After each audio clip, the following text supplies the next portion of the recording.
Travel along, Catholic pilgrims, for 1 year as we read through St. Faustina's diary. Join me, Amy Thomas, each day for a short reading out of the diary which brought us a deeper understanding of Christ's divine mercy. Hey there, Catholic pilgrims. It's day 40 of our readings from St. Faustina's diary. Today's show is sponsored by My Saint, My Hero. And like I've told you before, My Saint, My Hero is a Catholic company that makes jewelry based off of our Catholic faith. They've got all kinds of wonderful jewelry. I just love it. I have bought several pieces over the years. They have stuff for women, children, and even the guys. My husband wears a St. Benedict bracelet made by My Saint, My Hero. So if you are looking for Valentine's Day gifts, I would highly encourage you to check them out. You can find them at www.mysaintmyhero.com. Okay, so here we are on day 40, and our readings today are from Notebook 1, numbers 120 through 124. And we're going to be getting into some talk about spiritual directors. And I have never actually had a spiritual director, but I know that they are very, very important. It's just really hard for a military spouse to ever find somebody because we move so much. So that's what we're going to be reading about today, and it's really interesting, some of the things that she has to say, so we'll get right into it. I have wandered onto the subject of silence. But this is not what I wanted to speak about, but rather about the soul's life with God and about its response to grace. When a soul has been cleansed and the Lord is on intimate terms with it, it begins to apply all its inner force in striving after God. Yet the soul cannot do anything of itself. God alone arranges everything. The soul knows this and is mindful of it. It is still in exile and understands well that there may yet come cloudy and rainy days, but it must now look upon things differently from what it had up to now. It does not seek reassurance in a false peace, but makes ready for battle. It knows it comes from a warrior race. It is now much more aware of everything. It knows that it is of royal stock. It is concerned with all that is great and holy. There is a series of graces which God pours into the soul after these trials by fire. The soul enjoys intimate union with God. It has many visions, both corporal and intellectual. It hears many supernatural words and sometimes distinct orders. But despite these graces, it is not self-sufficient. In fact, it is even less so as a result of God's graces, because it is now open to many dangers and can easily fall prey to illusions. It ought to ask God for a spiritual director, but not only must it pray for one, it must also make every effort to find a leader who is an expert in these things, just as a military leader must know the ways along which he will lead his followers into battle. A soul that is united with God must be prepared for great and hard-fought battles. After these purifications and tears, God abides in the soul in a special way, but the soul does not always cooperate with these graces. Not that the soul itself is not willing to work, but it encounters so many interior and exterior difficulties that it really takes a miracle to sustain the soul on these summits. In this, it absolutely needs a director. People have often sown doubt in my soul, and I myself have sometimes become frightened at the thought that I was, after all, an ignorant person and did not have knowledge of many things, above all spiritual things. But when my doubts increased, I sought light from my confessor or my superiors, yet I did not obtain what I desired. When I opened myself up to my superiors, one of them, probably Mother Michael or Mother Mary Joseph, understood my soul and the road God intended for me. When I followed her advice, I made quick progress towards perfection, but this did not last long. When I opened up my soul still more deeply, I did not obtain what I desired. It seemed to my superior that these graces, of which I was the object, were unlikely, and so I could not draw any further help from her. She told me it was impossible that God should commune with his creatures in such a way. I fear for you, sister. Isn't this an illusion of some sort? You'd better go and seek the advice of a priest. But the confessor did not understand me and said, You'd better go, sister, and talk about these matters with your superiors. And so I would go from the superiors to the confessor, and from the confessor to the superiors, and I found no peace. These divine graces became a great suffering for me. And more than once I said to the Lord directly, Jesus, I am afraid of you.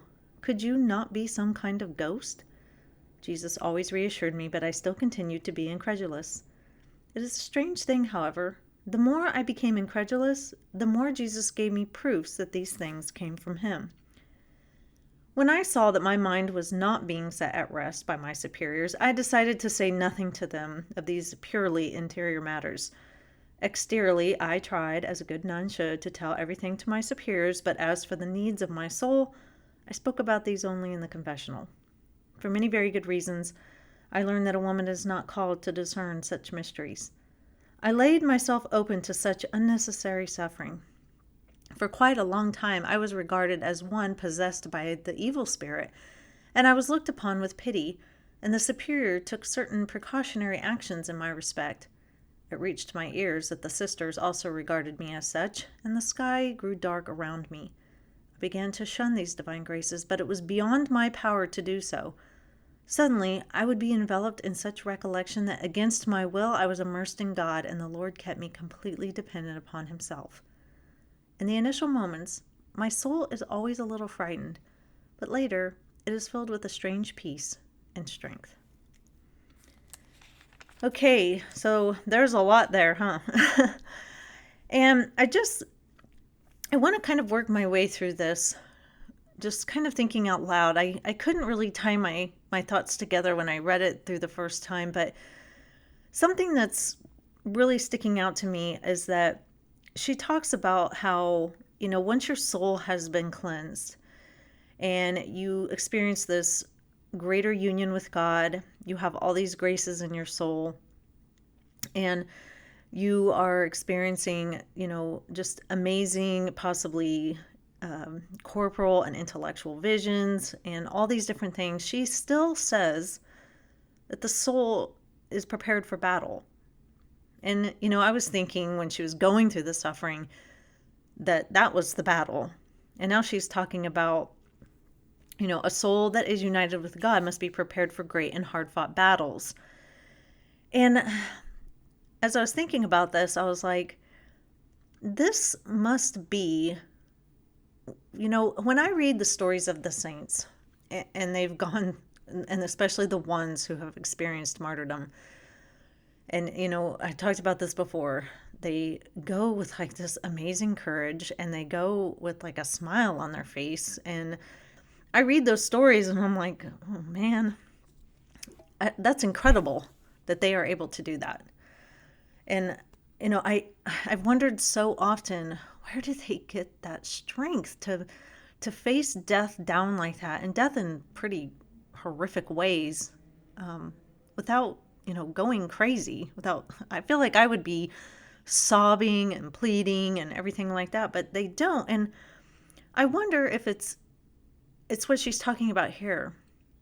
The saints' souls have gone through this great suffering, these great trials, and they've been cleansed. They've been purified by fire. They've been filled with all these special graces. And then the battle comes. And I wonder if because their souls are so filled with these graces that they are able to withstand martyrdom and all the tortures that they go through that we hear about, and, the stigmatas and all those kinds of things.